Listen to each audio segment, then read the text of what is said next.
Ba kabisyo na merong bahagi dito sa Pilipinas na talagang masasabi natin na sobrang lamig. Alam mo ba kung saan yon?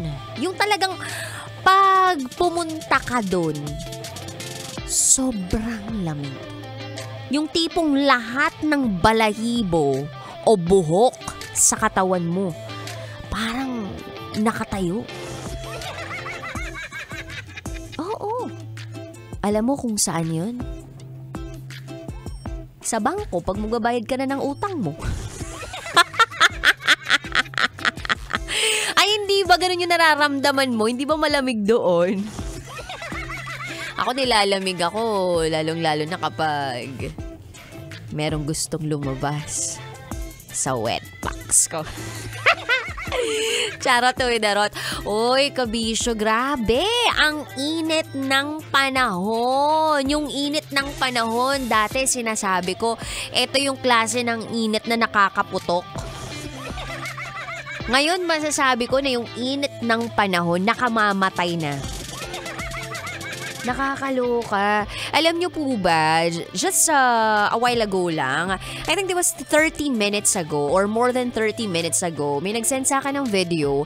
And then, dun sa video na yon, makikita at talagang makikita mo na grabe yung apoy sa parking lot dyan sa may NAIA Terminal 3. So according to this source, parang 16 daw po na sasakyan ay nasunog sa parking area ng NAIA Terminal 3. This was 30 plus minutes ago. I don't know kung ano nang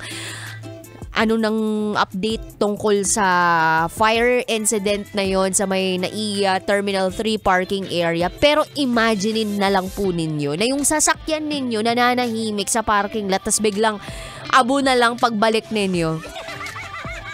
Imagine yung ganun pakiramdam. Ako nga kinakabahan kasi yung sasakyan ko nakapark lang dito sa may tapat. Tapos wala namang bubungan dyan Tapos nagbabayad kami ng magkano. Rant na pala to. Charot, oy darat. Dapat kidding aside, kabisyo, nagbabayad tayo ng parking.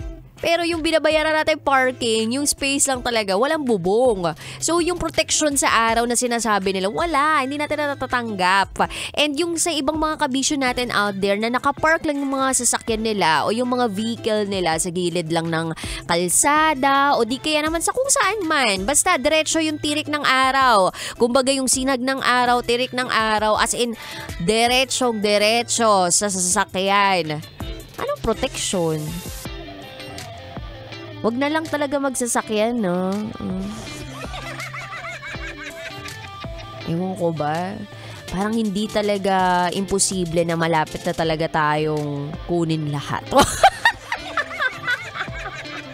Daming nangyayari sa paligid Parang nakakakaba.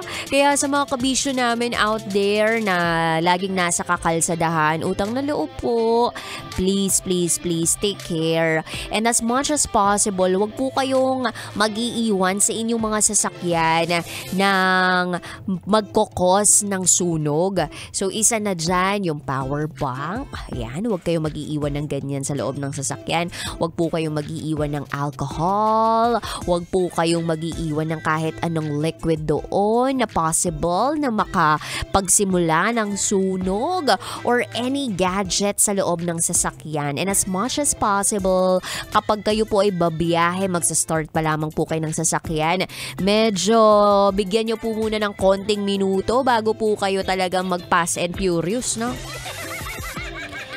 Sobrang kinakailangan ng bawat sasakyan ng matinding pag-aalaga ngayon. At ganoon din po ang mga tao ngayon. Kailangan din ng matitinding pag-aalaga. Imagine ninyo sa sobrang init ng araw, bigla ako nagkasipon. Sobrang nawiwirdohan talaga ako sa panahon ngayon. Hindi naman ako ganito dati. Pag taglamig. Oo, sinisipon ako. Pero ngayon, wala. Kahit sobrang init, kahit sobrang tirik yung araw, ayan, nagkakasakit ako. Ay, parang kailangan ko na yata ng arugamo. Baka kailangan ko lang ng kiss mo rin at iakapsul mo. Pahingi naman. O kaya, alam mo kung ano talaga magpapagaling sa akin. And feeling ko, ito talaga yung legit na magpapagaling sa akin. Kailangan nilalagyan ako ng something sa noo ko eh. Alam mo yun, yung ginagawa sa atin ng mga magulang natin nung bata pa tayo kapag nilalagnat.